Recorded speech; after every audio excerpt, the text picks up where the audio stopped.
since we're already in for a penny, like the button's getting hit. It's a shame all the good content was done off air. I mean, isn't that usually how it goes here, though? Like, no, we don't have good content on or off air usually. like the best stuff is usually right after the light turns red. Yeah, either right before or right after. We're even like post recording. We've had some gems too that the listeners will never know about. Unfortunate. Story of my career. Mm-hmm. And the story of this podcast right here on the Fairly KickAss podcast.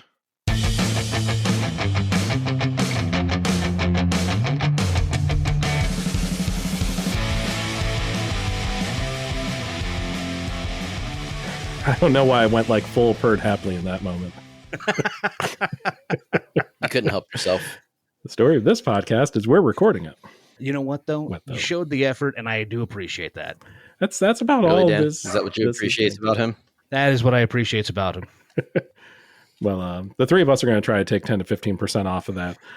Those three being myself, Zach, him, Jay, him, Dan. We are your kick-ass stewards of the good ship KickAss, taking you across the KickAss River. There's no way they're all named the same thing, right? Like, that's just unexpected. It's just lazy naming. So, mostly because it empties into Lake KickAss. So, like... That is true. That's true. Middle of the KickAss Valley. Your move, Tolkien. Your move.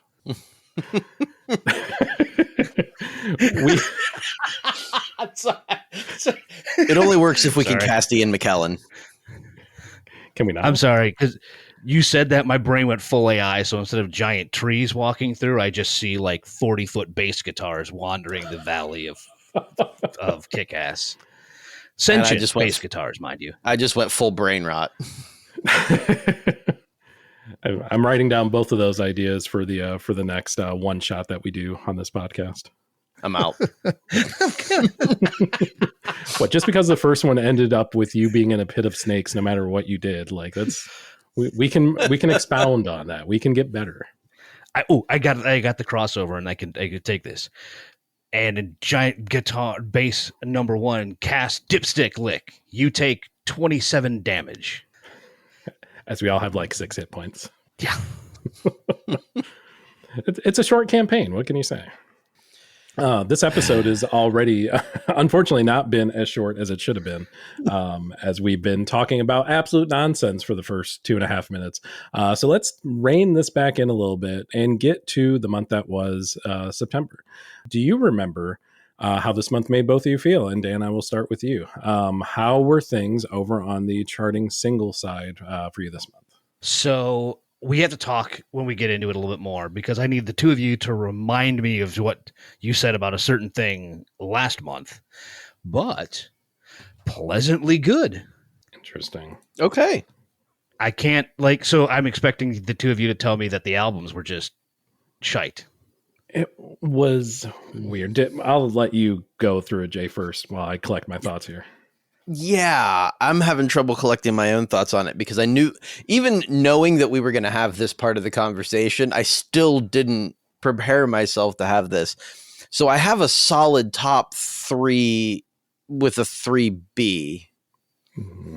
And I think the rest of it, like, honestly, I don't know if you caught this in our little pre-show banter thing that we were doing, but I was scrolling back through my list to try to determine what else I wanted to talk about as an honorable mention.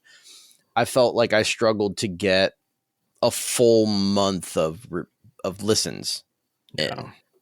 Well, did you feel the same? Like it felt like there was a drought almost? Yes.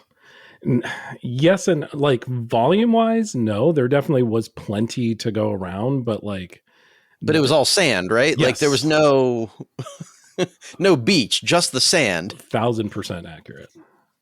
1,000%. Okay. Earmarking, we cheat. We look ahead. We see, I'm excited about this album. I wonder how that album will be. Some of those came through in the clutch. Some of them were good, not great. Some of them were as bad as to be expected, which we'll get into a little bit. But nothing was really sock knocking.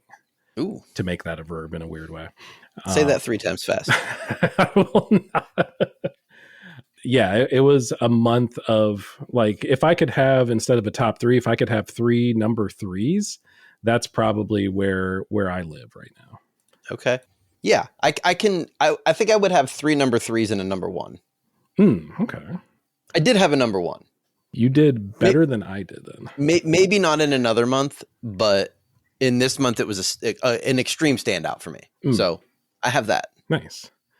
Well, if you actually wanted to get started then on your number 3, one of your number 3s, and we'll jump into it. Yeah. Well, I will go with the actual one that I placed at number 3 then.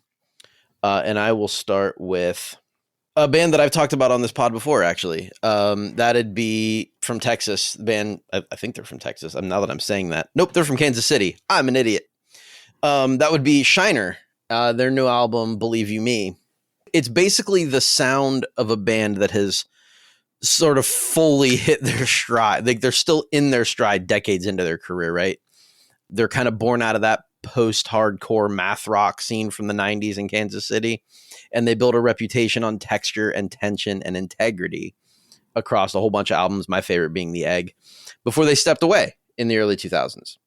And then they came back in 2020 with Schadenfreude, which is the album I had spoken about on this here podcast 5 years ago. Jesus, don't say that.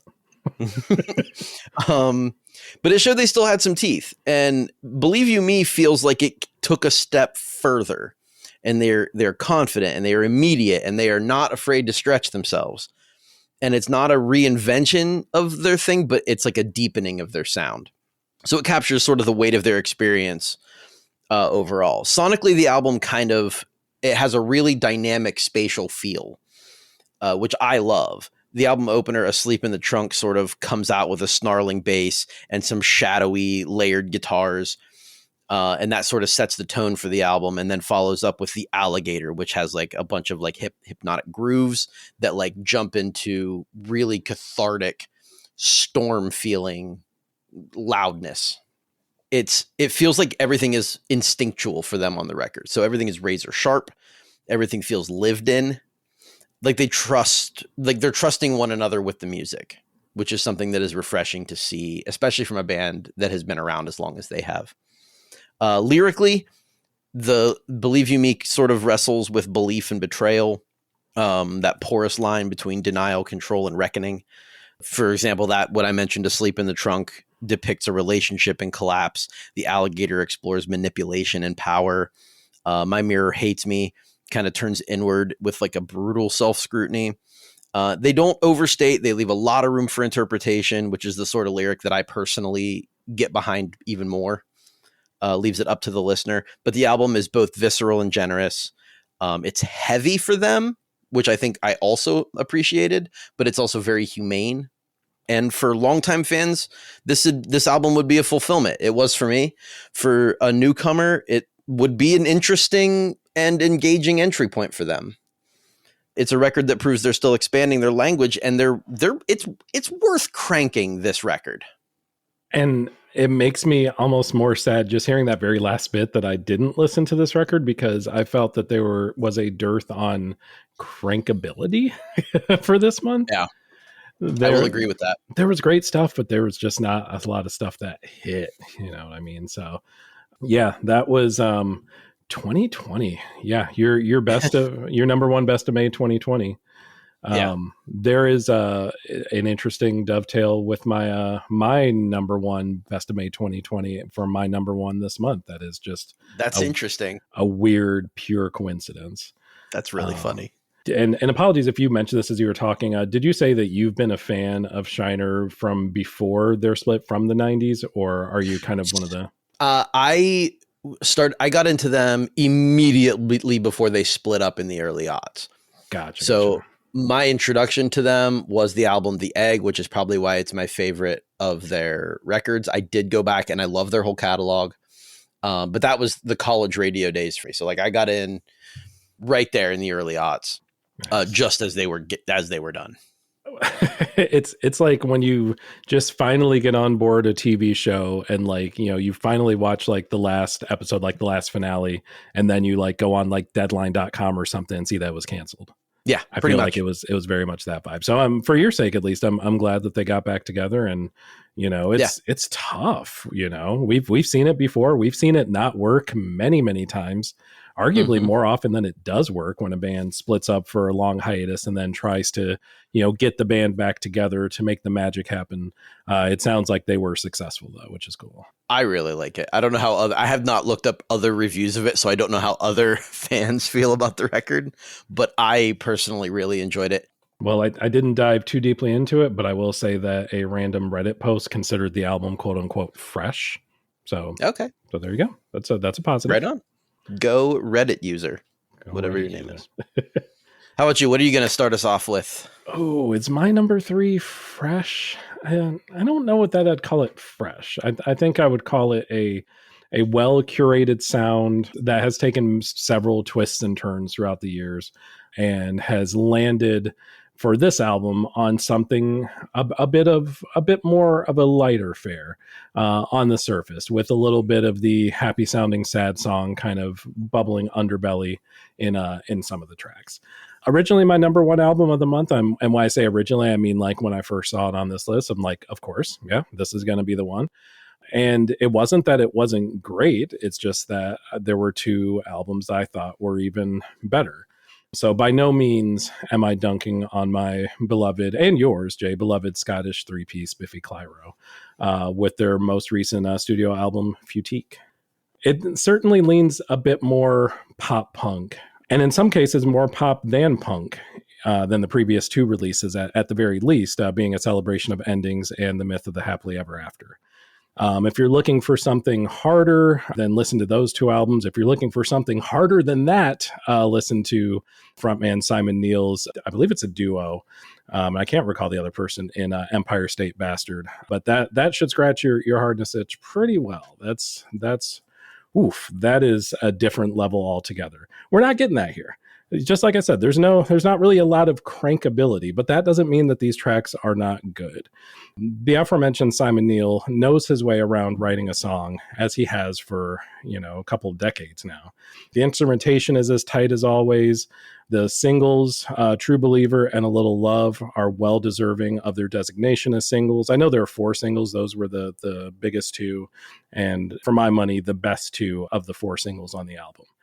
A couple other tracks, Woe Is Me, Wow Is You was fabulous. Had like a fun little, I don't know if I call it a call and response, but just a fun backbeat made up of the title of the song, as well as I'm trying to remember how they pronounced it in the song, Dearest Amygdala.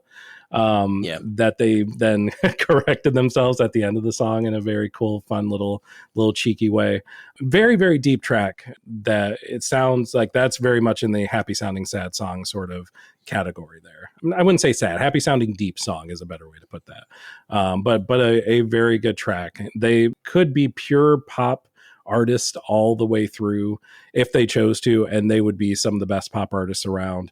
There is still going to be, a little bit more meat on the bone than your average pop album, of course, but still a very good listen, super accessible for kind of like the first time Biffy listener. I feel like this is a great album to introduce someone to the catalog, and should be considered every bit as wonderful for the longtime fan as well. I don't know that I agree that it's a great introduction to them. I think there's better. A more accessible introduction to them. Yeah, okay. Yes, absolutely.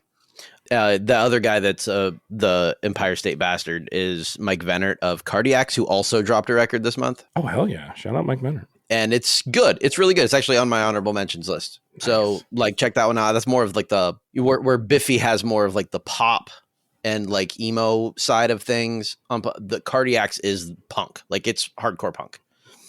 Right and it's fun, but it's like a fun hardcore punk. So I like it. It's not terrible. In a very rare occurrence for us these days, we have overlapped. And my number 2 record is Futique. So I will read what I wrote, even though it is nearly what you just said. Please do. Very similar, but mine's short, so I'm going to go ahead and read it. And you'll see that we have unintentionally stepped on each other in a lot of ways here. I wrote, friends of the pod, Biffy Clyro, have delivered us their 10th record. While this is not my favorite of their records, even a lesser Biffy record is Aces, except Ellipsis, but we won't talk about that. The things I like. The lyrics are amazing, delivered with Simon Neil's undeniable Scottish charm, with an abundance of his accent shining through this time. Usually they bury it or hide it. His accent is front and center this time. The music is as tight as ever with clever licks, good melodies, often increasing in intensity throughout each song. It builds. It all builds. We've grown accustomed to that in Biffy's music. That's how we like it. Things I don't like. It's not a very adventurous record. This feels like a sophomore album for them. It's really good, but it feels like they made it very quickly, which tells me as a fan that it's quite likely it could have been much better with an extended deadline. That's it. That's all I wrote about it. I had a feeling that you had it on your list somewhere. Yeah, so I was like, I'm just going to write a little bit and then let you have it. No, I was kind of in the same vein, and I just prattled on anyway like a jerk. No, but no, you absolutely spot on. Like I didn't get into like the comparisons between other albums. I certainly wouldn't put this in like my, top favorite Biffy albums of all time for sure. I totally agree with that. Yeah, but I think it's probably bottom 2 for me, truthfully. Mm-hmm.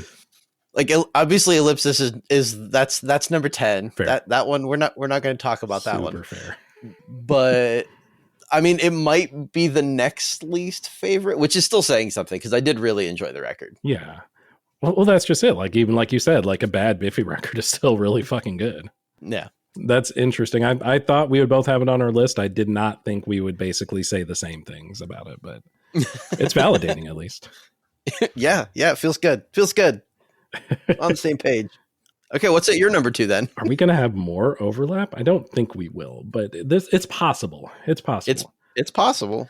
I'm going to start off talking about my number 2 with a lyric from the song An Ice Age. I'm not disturbed by At Random. I'm disturbed by tides. They come in no matter who.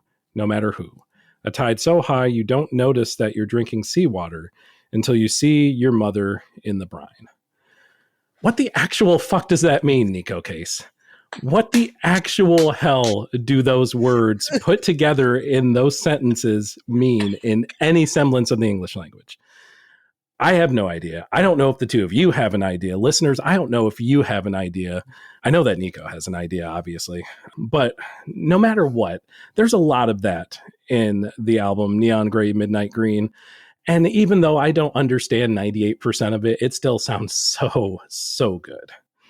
And it's what Nico's been doing for the last 30 years. So no one should be surprised. This is certainly very much part and parcel to the music that she's produced.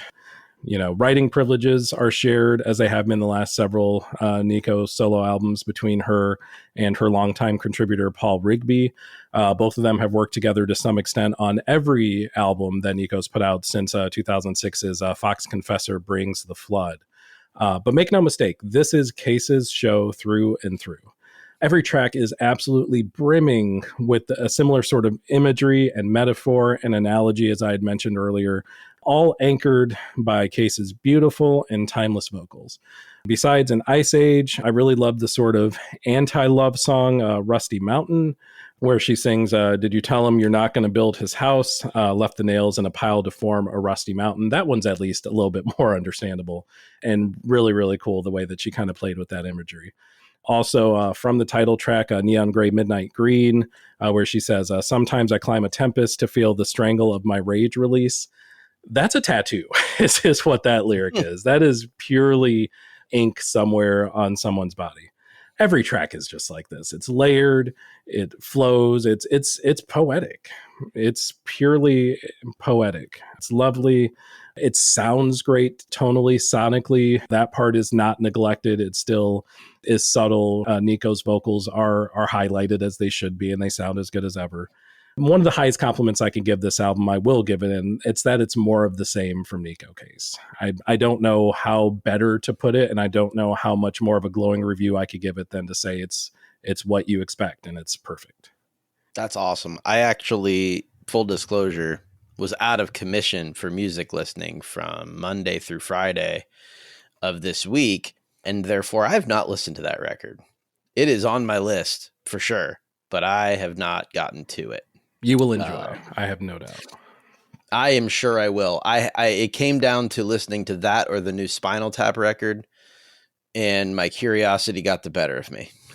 Well, my curiosity is wondering if you made the right choice between the two. I did not.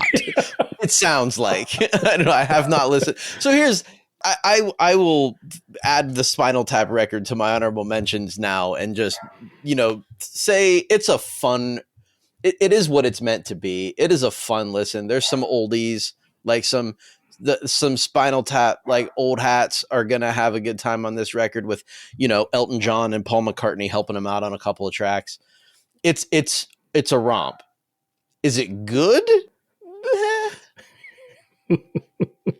I suppose that's up to each individual who listens to it. That's fair. Makes me more intrigued, honestly. I was hoping that's where you would go with it, because if you told me it was good, I'd be like, I can pass.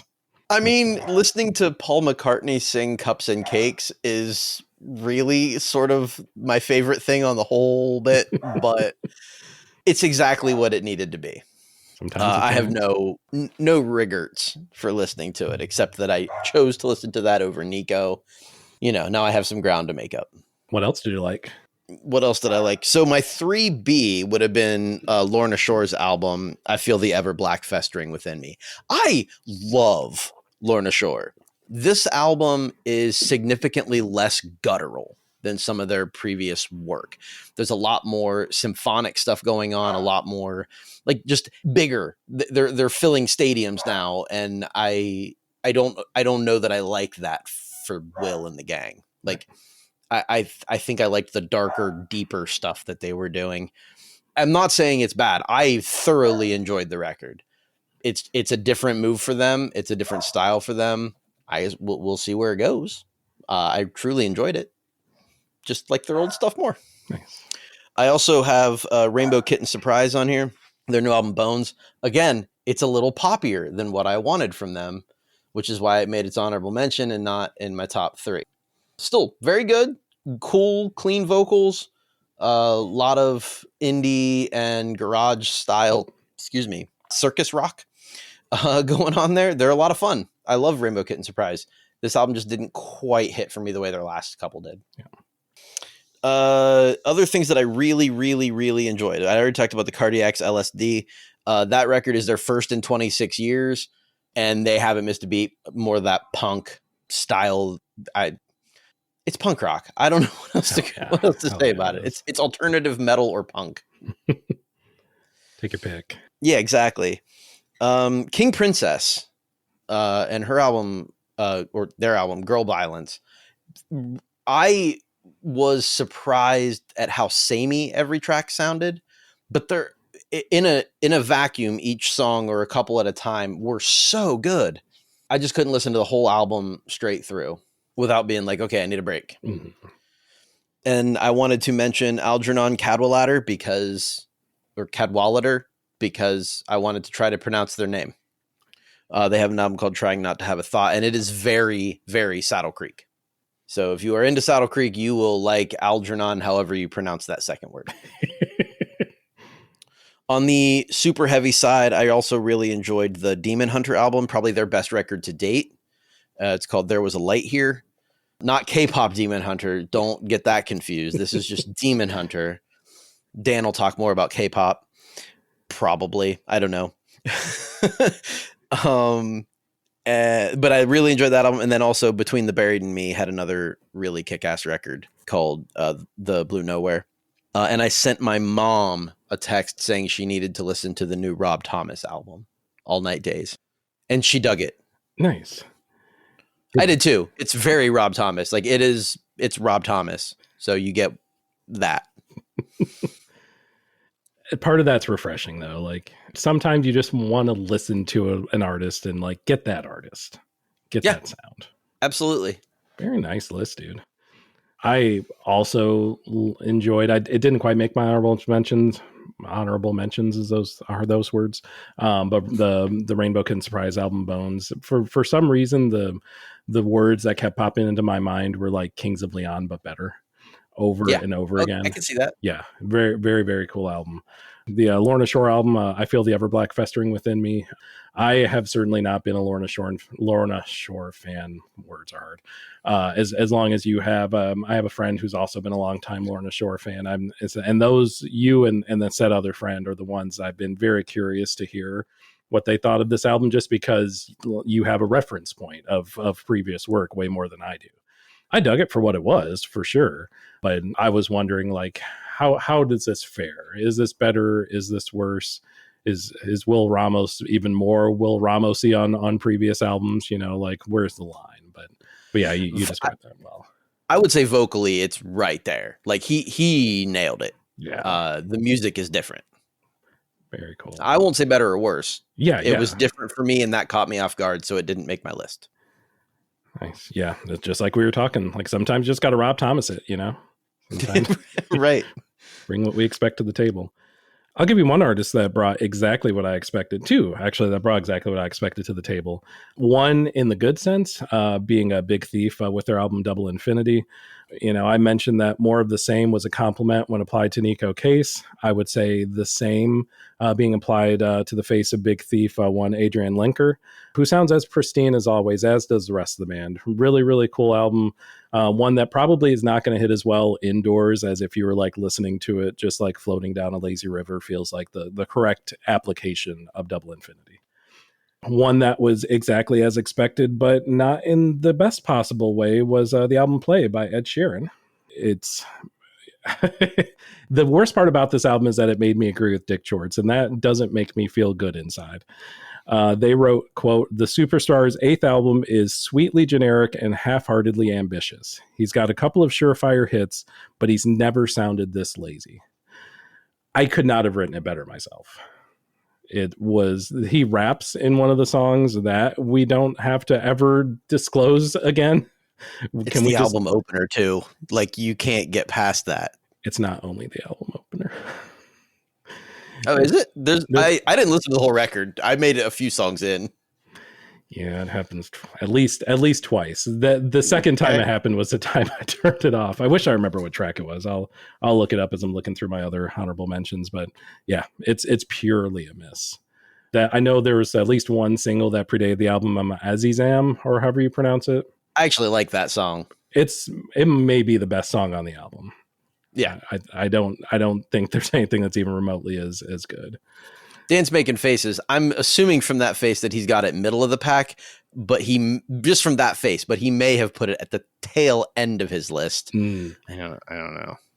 I can get you an answer, but I don't remember it being more than like middle of the pack at best. Yeah. Well, no, I get that. That's fine. Yeah. Doesn't make it. It's still the best track on the album that I heard. I didn't listen to the whole thing. Yeah. Not good. Hang on. Yeah. The bar drops immediately after that song. Honestly, like, I felt like, so the album opener started and it's really pretty, like, and then you get about 2 minutes into the album opener and he starts doing that other thing that he did, and that just shot it straight in the ass. There's nothing else you can do. Yeah, there's no coming back. So that song was second to the bottom back in April when it dropped. Only beat out in Suctitude by Morgan Wallen. Yeah. Yikes, Ed. that's the sort of company you're keeping right now, Ed. And if it explains, I know I've listened to this song. I don't remember a thing about it, which should kind of tell you something about it. But I have one note in my chart here, and it just says, "Huh." Correct note. I do get the backing vocal chorus hook. It's an earworm. The Azizam. That's the only thing that gets nothing else about the song. Just that. Yeah, so I'm with you. You've nailed the song. I mean, that's really the hook is the only thing that's really got it going on.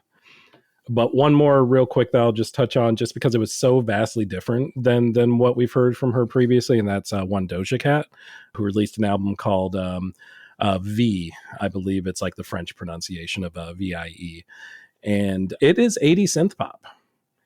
It is purely like, not like, oh, there's like a song that kind of sounds like it could. No, this is absolutely plucked from 1987 through and through. It's great. It is an unexpected gem. Like I don't know if you told me that Doja Cat put out an 80s synth pop album, like what I would expect it to be or how good I would expect it to be. But this is absolutely fabulous. I was 100% here for it. If I had a 3B, it would have been that. Okay. I will have to check that one out too, because I did not. That one was earlier in the month, so I intentionally avoided it at the time. But man, now I wish I wouldn't have. That sounds good. Yeah, it's dope. It's dope. I want to listen to that. You know who did drop a record that was not what we would have come to expect from her, but also isn't good? Who is that? That would be the new Mariah Carey record. I did. It's listen hard to to listen it. to. I forgot about it. I listened to it though. It's real hard to listen to. I listened to. I didn't make it all the way through the record. I stopped after, I don't know, 5 or 6 tracks. I couldn't tell you because I don't remember them. Yeah, all I remember, I think maybe there was like a duet with someone that was like really awkward. It's the second track on the record, but I cannot remember who it was. Oh, Anderson .Paak, that's who it was. Oh yeah. Actually, no, let me it is awkward, but it is better than the rest of what I listen to. Oh no. Yeah. Yikes. Yeah. Then I feel like I bailed at a good time then, because I bailed right after that track. I'd forgotten that's what it was. I'm like, oh no, I do remember that. And it was better than the surrounding tracks. Yes. Woof. Well, I dodged a bullet for once. You dodged a bullet with the Ed Sheeran. I dodged a bullet right back with the Mariah Carey. So yeah, that evens the score. Ooh. But I'm going to guess that if I did not listen to your number one, Jay, that it was not dodging a bullet, but instead that it was purely missing on what was a really, really great album. So I'm going to start by quoting a review from Paste Magazine, written by Matt Mitchell just a few days ago, actually, like last week. And that is listening to Getting Killed, the fourth, he says third album, but it's actually their fourth. Listening to Getting Killed, the third album from Geese, one thing is clear. Life ain't all glitz and gravy, or whatever the fuck Lester Bangs said 51 years ago. It's a terrible time to be alive in America. If your nerves aren't totally shot from the consequences of humanity's spoon-fed voyage into the maw of fascism, they soon will be. Unless, of course, you're in bed with the oppressors sucking off spray-tanned buffoons while their Pope-killing Ivy Leaguer mouthpieces ogle from a nearby well-placed cuck chair. The apocalypse is especially nigh on Getting Killed, and Geese are our mighty, sobering keepers, strapped to the nines with guns, cowbells, and very few answers. That review, of course, says nothing about the sounds on the record, but it does give you the overarching vibe of the album. The sounds are far and away the most listenably farcical of everything I've heard this month. The music can be loosely defined as rock, but you cannot qualify that with anything in particular. At times almost garage indie jazz, and at times it's loud post-rock. So Geese is a Brooklyn-based group. They formed in 2016, and they very clearly pull from influences all over the place, but I noted primarily Fugazi, The Strokes, The Stones, David Byrne, Tom York, Spoon. Very little of that is consecutive or consistent on the album. They kind of go all over the place. Lyrically is where this album truly shines. Lyrically, this is some of the most aggressively, absurdly poetic lyrics I've ever heard. The title track hears Cameron Winters, the singer. The title track hears him booming, "I have been fucking destroyed by the city tonight. I'm getting killed by a pretty good life." Or the borderline spoken word patter of 100 Horses, wherein he says, "All people must die scared or just die nervous." And then also, "I saw 100 horses dancing, maybe 124. All horses must go dancing. There is only dance music in times of war." Or on Bow Down, when he says, "I was the car and now I'm the road." Dude has chops, and I love every bit of this album. Like, it was this one, when as soon as I put it on, this was far and away my number one record. The album leaves you wanting more. He's a Tom Waits style absurdist storyteller. He's an indie crooner and a rebel yeller. And I loved this record. I had gotten as far as writing this record down on my list of like, hey, asshole, you should listen to these before, you do all of your write-ups. And I admittedly just didn't get around to it at all. Not the only record I missed this month, but perhaps the most profound and the most impactful record that I missed all month from the sound of it. I mean, there was a lot of sand on this particular dune that we had to sift through. Mm-hmm. As we pointed out earlier, there was a lot of stuff. You're bound to miss something. I missed some stuff, I'm sure. Yeah. I mean, at the very least, I wrote down the Doja Cat and Nico Case records that I really need to go back to. This one floored me a little bit. I was really excited while listening to it and really happy I did. Nice. Yeah, it's one of those that in the current state of things, the albums that pledge like, hope and a better tomorrow, like that's a good and necessary message for us. But sometimes the other side is important too. Sometimes we just want to, wallow in it. Sometimes we just want to let it wash over us and to know like, maybe it won't be as great tomorrow. And it sounds like they absolutely nailed that vibe, but with a sort of cynicism, to go along with like more of the understandably, kind of downer sentiment. Yeah, it's not a happy sounding sad song situation here. Mm-hmm. It is a deep sounding deep song situation that we have going on here. For sure.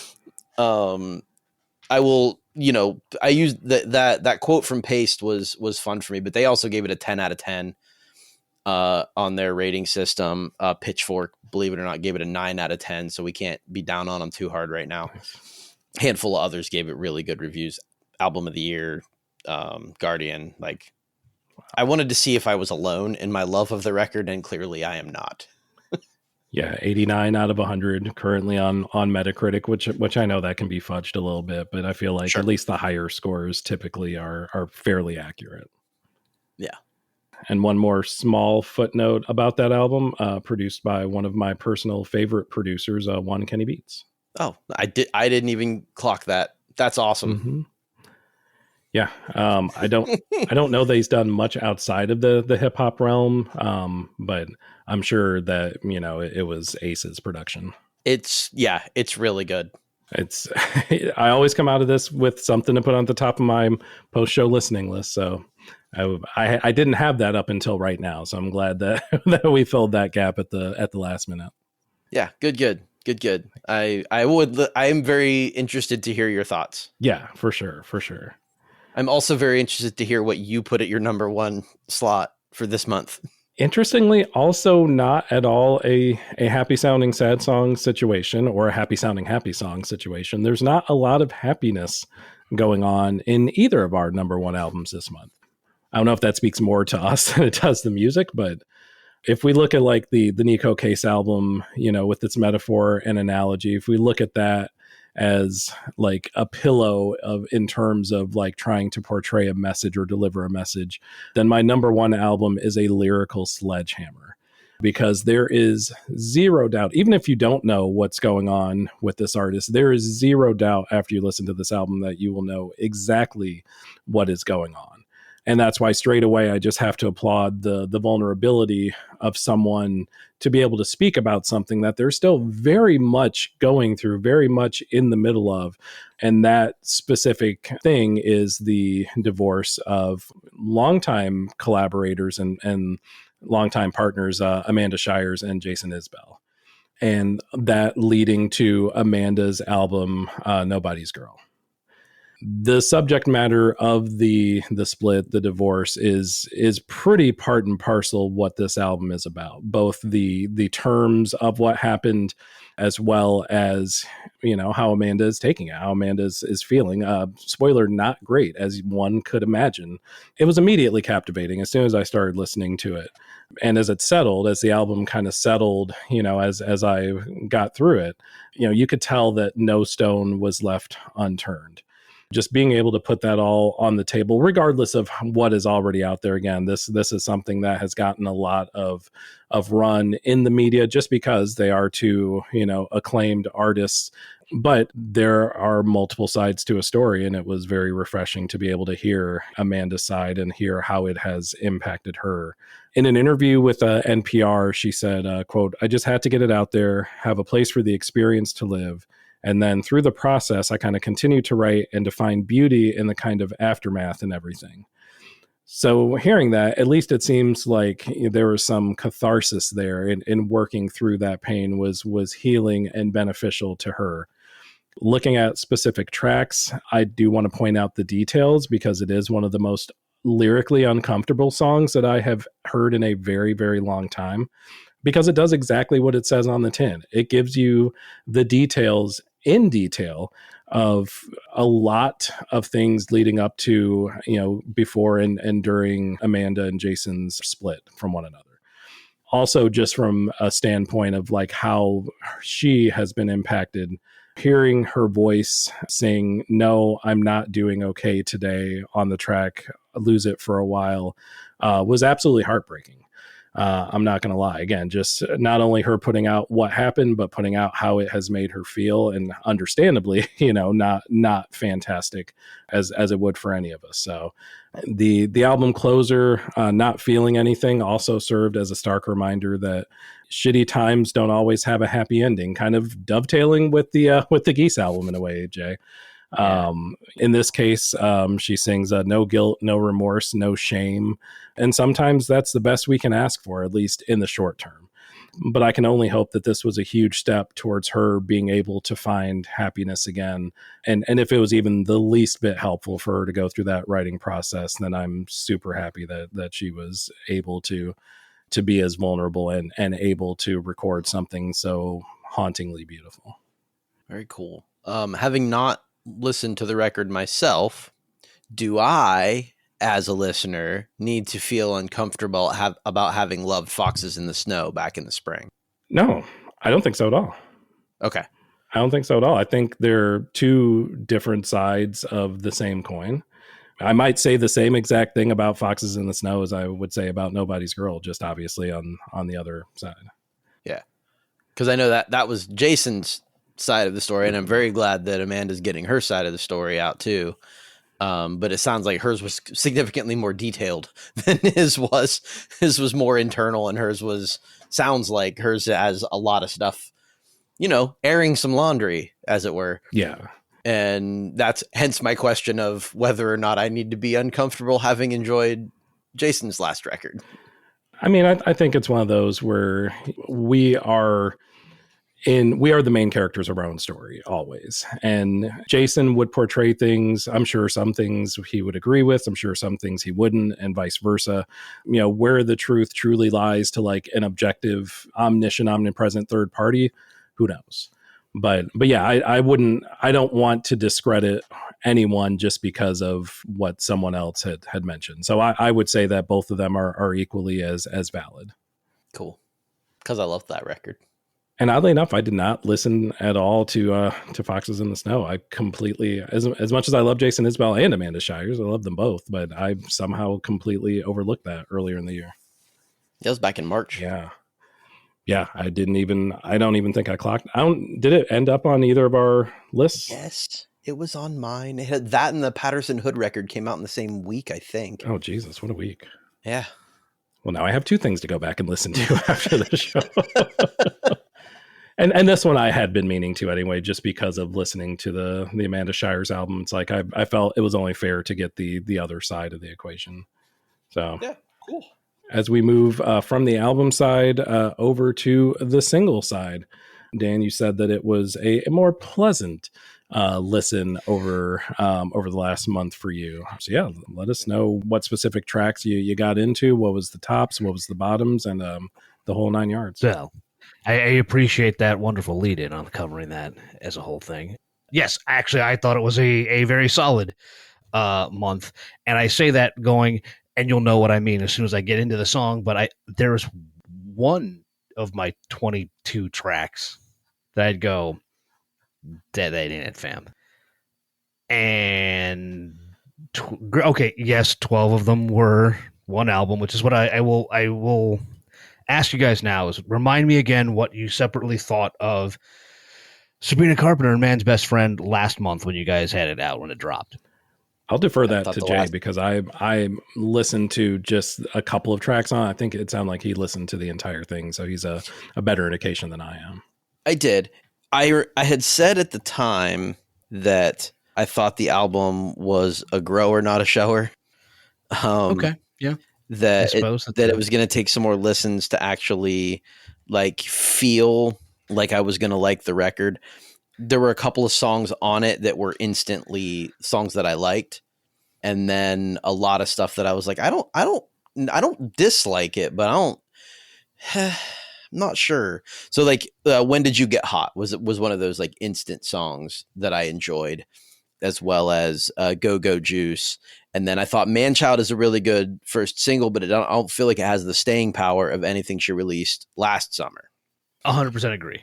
I thought songs like Never Getting Laid has a really cool tone and pretty much sums up the lyrical tone of the record. Yeah. It's tongue in cheek and it's funny and over the top with sort of an ABBA flair.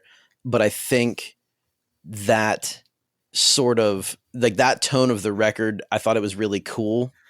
And I like where she's going, but I don't think the songs themselves have the chutzpah that the last record did. I find myself agreeing. So you're right. I don't think it was a different. I feel like the last record was specifically designed full of what they just packed every single hook they could into that record and knew that that's what it was. Like this was Short But Sweet was going to be the album of hits. And then we can do something else for a little bit. And then we can do another album of hits afterwards. So everyone goes, hey, we're back with all these things that, you throw back to 2 records ago. I enjoyed it top to bottom pretty much part. There's really only like, I'll get into it, but that's what I wanted to ask. So yeah. I start with a tie in my honorable mentions and I start with Tears, which I would say is more pop disco goodness. And if you think I'm going to pass up mentioning a song built around metaphor isn't the word for that because it's literally just all out there, but about being extremely, extremely turned on by basic manners from a man. I mean, there's a lot more to that, but just let the chorus about your partner being responsible, giving you the bedtime brain sparkles, just wash over you. Yeah. But also, I would also put Lady Gaga, The Dead Dance, in there as well, because first off, does anything make more sense than Lady Gaga doing a dance track for Wednesday? No. Like, is there anything that doesn't, like, that just seems so copacetic? I don't know why we had to wait to season 2 for that one. But it's exactly what you think of when you put those two ideas together, and it is such a great piece of darker synth pop. I mean, like her guesting on the show, I'm surprised that hasn't happened.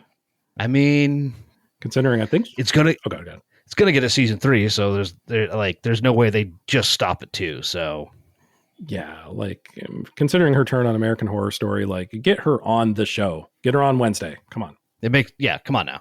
I mean, if Ed Sheeran can get onto Game of Thrones. Don't remind me. Jesus.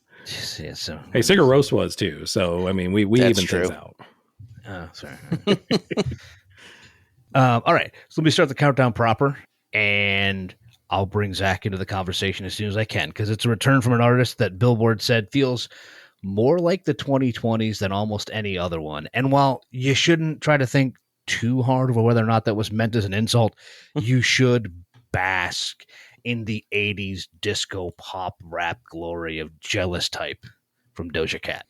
And I know Zach said a lot about it, but let me just fill in a little bit. And I need to let this fact sink in. Doja opened this year's MTV Video Music Awards. Yeah. I know. Those are still a thing. I didn't think so either. But she opened with the performance of Jealous Type. And who was the intro to that performance? Kenny G. Of course. And it worked so well. But honestly, so much going on in this song, and it's a complete blend of everything. It is literally everything that you would think of when you think of late 80s pop jammed into one song, as well as everything that makes for Doja's best songs jammed into one song. It's unbelievably catchy. The groove is so tight. Doja is peak Doja. You get her ethereal vocals at the beginning, then she gets in another signature verse. And I feel like we'll eventually look back at this one as like an evolutionary tune for her, combining the best of what she's already done and been known for, while then guiding her future work. And if anything, I can actually hope that we can point to this one as one of the sounds that define 2025. Because there's a lot of other sounds we've had in 2025, and I don't want to define the year with those.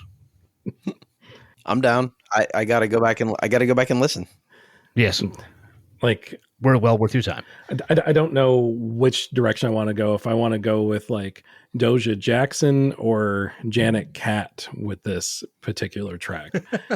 Yeah. Okay. Yeah. Because holy shit. Like I say this with the utmost of respect. Like you absolutely nailed it. This is one of the gems, maybe the gem on the entire album. Not just according to us, but according to Doja herself. She said it's a toss-up between Jealous Type and Gorgeous, and that both songs are, quote, grabbing each other's hair and beating the shit out of each other. So I think that's a good thing. Yeah.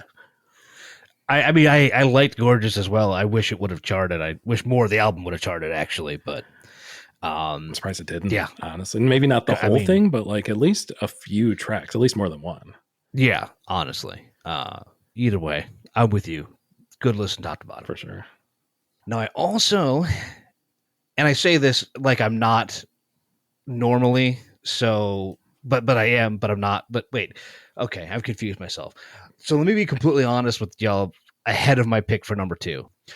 I know that I've said I try like hell to come into this process of reviewing as open-minded as possible and leaving biases behind.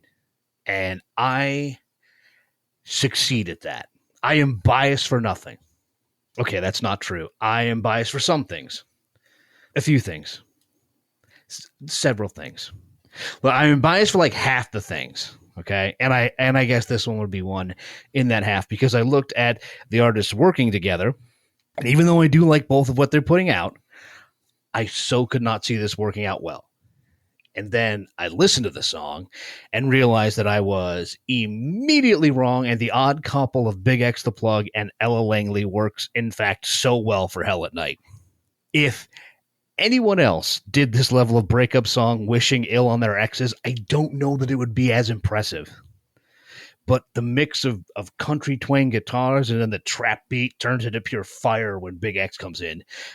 First, both of them have great lines. Some seem innocuous, some a little more vicious, all wishing nothing but the worst for those what broke their hearts. Ella's is a little more tongue-in-cheek with hers, while Big X just brings some ferocity along with something in his performance that just feels biggy. And that's in no way a bad thing or a dig or meant to diminish what he's doing here. It is a vibe in his vocals that sells the ill wishes so well. Like I said, I didn't expect to like it this much, as country and rap collabs can really only hit the extremes of the spectrum. You're either doing like Broadway Girls or Accidental Racist, or you're here, and maybe over and over, although that one admittedly has different levels of mileage for each person. Regardless, great song, fun song, a very worthy number 2. I feel like I know that like Ella has been around, not like forever. I know her, like her debut studio album came out last year, so certainly new-ish to the scene, but a known quantity on the scene. But I feel like Big X just like one day materialized. He just kind of phased into solid matter and was just on every single track and like killing it on every single track, even tracks where the other artist that may or may not be named Lil Wayne was certainly not killing it. It is. It seriously feels like that, like 6 months ago, just out of nowhere. And he's everywhere. I was going to say kind of like 2 Chainz, but I do not wish for the rapid rise and fall for Big X. I want him to stick around a whole lot longer. Yeah. As long as he keeps doing tunes like this with Ella, I could do without the Bailey Zimmerman track and some of the, like you said, like some of the other stuff that he's done has not really hit, but it's good to know. And I agree with you. This song is much better than it had any right to be. I feel like it needs to be, if this becomes the norm, I'm in. But it feels like it's good to know that Big X is not the issue on any of those tracks that are bad. Exactly. It's probably the other guy. That's exactly it. What was the other one that he was on a couple of months ago? It's probably that Bailey Zimmerman track I was talking about. Maybe. That track was. I can't remember. Oh no, it was the little. Okay, no, it was the Lil Wayne Yeah. record that you were talking about, or single you're talking about. And I wrote then where I had it in the dishonorable mentions, and I'm like, it's this high, and it's only this high because of Big X. Yeah, 100%. He's a dude you call to come in to save a track that you know is going to be dog shit. Yes, yes. Well, you mentioned the bottom of things, and I guess we have to make our way downtown, so to speak. I know, but you're gonna hate. Y'all aren't gonna like it because like I said, none of these. Okay, maybe one, but really none of them scream dog shit. And I can start down here. So, like, this is probably the least fair dishonorable mention I've done because, like I said, this month was actually really good, almost top to almost bottom, and because of the whole album charting, Sabrina's Sugar Talking falls here just because it was the quote worst song on Best Man's Friend, which really only meant that I liked everything else more. Yeah. And the production didn't quite stick with me as well as the rest of the record. So not terrible, but just my least favorite on the album, and the numbers line it up here. That's fair. Yeah, I can't disagree with that. Like it feels like the vibe is, maybe even just like a little bit out of place compared to both the rest of her record and like, some of her other tracks. Like this one is kind of an outlier.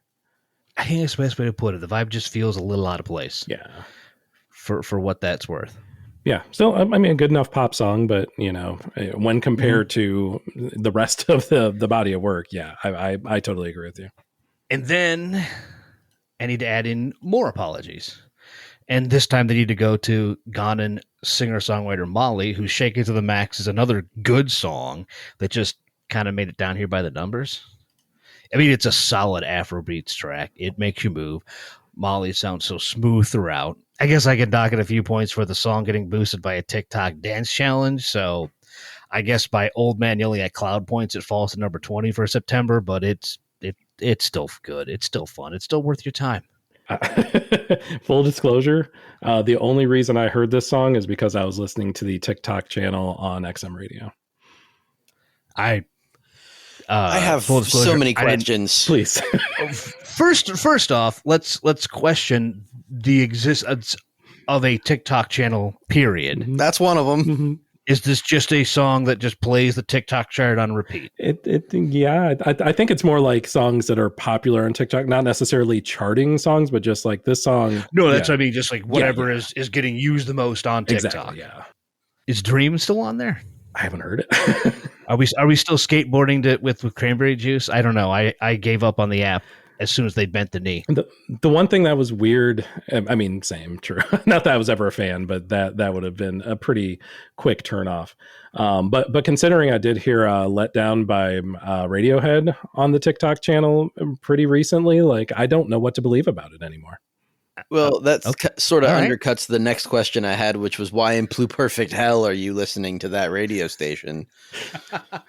Morbid curiosity, half, and then half because I want to try to at least understand some of the things that Dan talks about in the charting singles, and that tends to be a pretty, pretty integrated part and parcel with the charting singles. And to be fair to the man, he was doing a lot of driving the last couple weeks. That is true.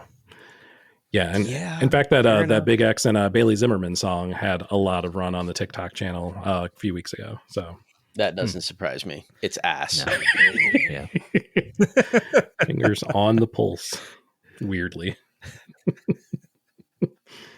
I don't know how to bring it back. It's not gonna. Oh, the Shake It to the Max. I'm very much like that song. Okay, yeah, okay, thank you. See, which again, unfortunate. It just shook out that it had to be mentioned where it did because I don't really think so. Like, I have beef with two songs, and that's what we're getting to. So, combine all that stuff that I said before with maybe finding like the one little wrong thing with a track that completely distracts you from liking everything else about it. Because the track at number 21 would have just been another country song.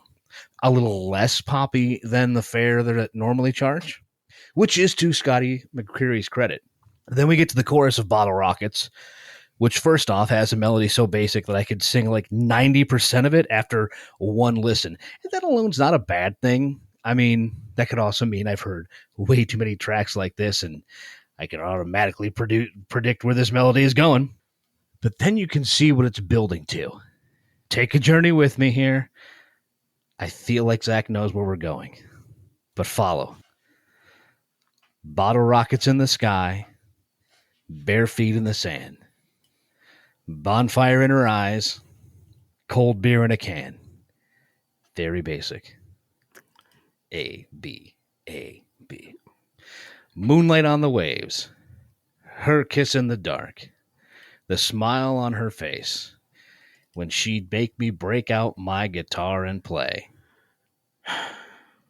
I was gonna sing it, but I was hold my hand. Yeah, I was looking to see if you were gonna go with it too. I didn't want to. I wanted you to do it. I didn't want to do it. Yeah. We're all better for the fact that I didn't. And yes, Darius and the boys re-recorded their hit for this feature. It goes from a Scotty McCreery song into Hootie the Blowfish. I mean, McCreery himself said that he wrote this one because the label wanted a summer EP, and he and his team were writing and mentioned liking Hootie, who didn't in 1994. And the nostalgia ideal just came flooding in, and there they went. And they were connected enough that they made it happen. And the most frustrating thing about the song is that it's not really bad. I mean, it's well put together. Everybody sounds on point. They even made jamming one song into another really seamless. But what really grinds my gears about it is twofold. First, I've been clear in the past that I'm a sucker for nostalgia, but forced nostalgia is right out, and shoehorning one of the biggest songs of the 90s definitely fits that definition. But second, while also at the same time, the damn thing is so catchy and it's easy to sing along to that it's already found its way onto my car karaoke playlist. And I'm sure I'll be able to real life karaoke it in a matter of days. And if I ever get the time to get hammered enough to IRL karaoke to sound like a good idea again. Twitch stream. Keep waiting. The music video, if you can imagine, is more milquetoast than the song. No, I bet. It's 5 dudes in their probably early to mid 50s sitting around on the beach in lawn chairs, guitars in hand, with the most contrived laughter faces that I've like to that level. Like, it is so, like you mentioned, forced. Like these laughters are like, okay, Darius, big laugh, go. It's absurd. And I said 5 guys in their early to mid 50s, and I had to see because I wasn't sure about how old Scotty McCreery is, and now I feel he's really like 20. He's only 31. That makes me very sad. Yeah. How the fuck are you nostalgic about a song? You Let weren't me see if I do alive my math right. 25 to 15, 05. That was literally huge when you were 1. Yeah. Wasn't he on like Idol in like 2014 or something like that? I couldn't even told you he was on Idol. Yeah, he was on Idol. Yeah. I just can't remember what year. Doesn't matter. It was season 10, young. whenever the fuck that was. Whatever. So ago. Yeah. It's been a minute. 2011. Yeah. 2011. Okay. It might have been the last season of Idol I actually watched. As the disclosures come out that I watched American Idol somewhat religiously back in the day. But I but here we auditioned are. for it around that time. Yeah, this song ain't it.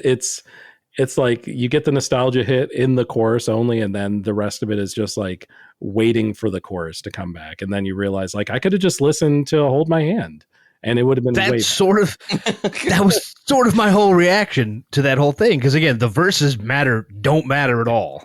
The chorus is the only thing, and you just want him to shut up and get to the part that you really came here to hear. And then again, I just could realize, I probably still have the Cracked Review CD sitting in a binder here somewhere back here. Why don't I just bust that out instead? Because then I get the full nostalgia of pulling the boombox out and playing Hootie on it. Classic record. Because we're old enough to remember putting a CD into a boombox and playing it. Or a cassette. Damn Hell. kid. Get off my lawn. Put the number 2 pencil in there so you can wind up the tape. I actually did have that one on CD though. So did I. I wasn't joking. There's like 3 or 4 CD binders down in the corner there, and I'm pretty sure it's in one of them. Yeah, I didn't buy that one on cassette. I bought that one on CD. Nice. We've wandered away, haven't we? Yeah, let's bring it back. We're back to the top now, right? No. you got We one get to more. the, we get we got to go to the the very bottom. We get to the only song that I can wholeheartedly and say with my whole chest is meh. Cuz it's not awful, but it is so not good. It is no Girls Like You, but Love Is Life from Maroon 5 featuring Lil Wayne. Yes, I did just say that sentence. It's no She Will Be Loved either. But what it is a Maroon 5 track in 2025. Take that as you will. I do give them props for trying to bring in some classic soul feeling to open the track, but that gets quickly buried in the normal pop slop that Maroon 5 puts out and gets into being a Maroon 5 track, which is like the coals of pop music. Safe, reliable, little on the higher priced end, but at the end of the day, it gets the job done while being extremely beige. A band all decked out in cosmic latte, playing desert sand toned instruments, with lyrics printed in cream, and a frontman whose lyrical stylings are best described as frayed khaki. And that's Maroon 5. That's what they do. And I think we all know that's exactly what to expect from everything they put out now. But they managed to achieve something that I didn't think was possible, and yet this isn't the first time they've achieved it. They once again made their featured artist look as bland and boring and uninteresting as themselves, which is impressive because it's Lil Wayne featured, and his short verses there. And say what you will about him, but Wayne is very rarely unrecognizable or just blends into a track, and yet here, Maroon 5 manages to camouflage everything that makes him unique. They did it to Megan Thee Stallion. They did it to Cardi B. And now the bland has come for Lil Wayne. I feel like that might be worth some sort of trophy, but they'll just have to settle with being the only bad charting single of the month. I had 2 thoughts pop into my head after you said the bland has come for Lil Wayne. The first thought was Never-Ending Story style movie where instead of the nothing, it's the bland that's just coming to like take over everything. And then the second thought is that you know who has to star in that based on your description of frayed khaki? James Vanderbeek. Yes. The legend. Oh, man. The absolute goat. Hey, Dawson, what's your favorite color? Khaki. It's cool.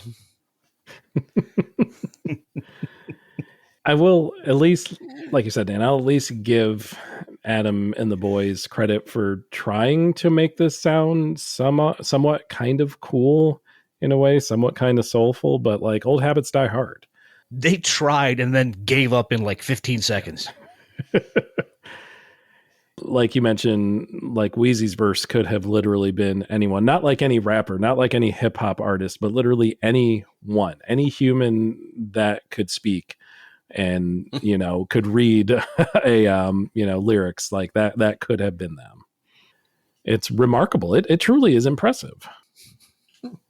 Oh, they did it to SZA too. I forgot about that. They did. Oh. They have taken some very good, very interesting artists and made them and turned them all the way down to like one. It's so bizarre. I mean, I guess it's a paycheck at the end of the day, but like, god damn. Yeah. Yeah. It feels like a superpower. Truly. Yeah, I agree with you. Of everything that you've mentioned, of all of the Sabrina Carpenter tracks, of everything else, like this is certainly at least like an order of magnitude worse than anything else. It's amazing how quickly one song will deflate your listening experience of everything else in the month, because it also was one of the last ones to hit the chart. Because it hit the radio airwaves chart, and it did at the end of the month. So, and I just do them by date as they chart. So I get through the whole Man's Best Friend record, and I get through all the other stuff, and then I get to this one. I'm just like, oh, Man. I don't even want to do this anymore. I need a nap. But that was my reaction to that. And I can hurry. And we have been very verbose. So let me just get through my number one's track, because Jay and I line up very excited. It is Sabrina Carpenter. When Did You Get Hot? And I'll just say, like you said some things, I'll say a real couple quick things if you need to add anything, but I just really like the sound. I like the vibe. I like the fact that it's kind of trip hop tinged. I enjoyed all the double entendres and central theses. By the way, I want to crucify Brian. We can try that again if you want. It was perfect. Cool. Then I'm not going to just continue to talk about the central theses of hard rebounding. It's enigmatic of the relationship maturity that's featured in the writing on this record. And while a number of the reviews I read kept comparing this to an Ariana Grande song, and yeah, maybe. But I think the trip hop groove is underrated on this one. I'd be more than happy to, snack a gummy and giggle at all the innuendo on this one. Because there's a lot of that. There it is. It's the best on a good record. Got to give it the number one seal of approval this month. Aces. My favorite part of this track is the lyric where she says, which is just like such a backhanded compliment. You're an ugly kid, but you're a sexy man. Like I kind of, if someone says that to me, it's like, thank you. Kind of. That's the thing. The album is full of stuff like that. Like I said, like tears. Yeah, it works. It works out well for her. It does. Absolutely. So yeah, that's where it was at. Well, much like Big X the plug, we here at Fairly KickAss also have plugs that we can provide to all of you. Specifically, our Instagram, our oh my God, I lost it. I had it. I lost it. Blue Sky, Instagram, Threads, TikTok. There it's there you go. BITT. It's at Fairly KickAss across the board. You'll find us there on any of those services. FairlyKickAss.com, or as we are starting to put them just into Spotify as well. Search for Fairly KickAss on Spotify. I've got to figure out a better way to get everyone there, because Fairly KickAss on Spotify will bring you to the podcast, and that's all well and good, and you need that. That's a good thing to have. But we also have like an actual true Spotify account where we store all of these playlists, and I don't immediately know an easy way to get folks there. There might be like a custom URL situation that we can do. We're going to look into that in the next couple of weeks and get you something so that we can start getting these playlists offloaded onto Spotify directly, cutting out the middleman, so to speak. Or if you wanted, we will still have our website at fairlykickass.com. If you wanted a easy portal into that, that's an option too. So fairlykickass@gmail.com, as always, for your email correspondence. And we mentioned Spotify for finding this here podcast, but you can also find this here podcast anywhere where you find similar types of podcasts, which is to say any podcast. If you can listen to different podcasts somewhere, then you can listen to us on that same platform. And you should search for Fairly KickAss. If you can't find us, let us know. We will make sure we get on your platform of choice, and we will become one of your, 200 or so favorite podcasts. That's what we're aiming for. I thought when you were lining it up, you said you should listen to other podcasts and not necessarily this one. So that's the way we were going. I mean, that's not wrong at all. There are so many good ones. For instance, the Giggly Squad with Hannah Berner and Paige DeSorbo. Fantastic podcast. You should listen to that. Do not listen to us. Or do both. Yeah, both. Yeah, I was going to do both. Yeah. I hope I'm not the only one with that Road to El Dorado gif playing in his head. Like both. Both is good. You don't have to choose between Nico Case and Spinal Tap. You can have it all, listeners. You can have it all.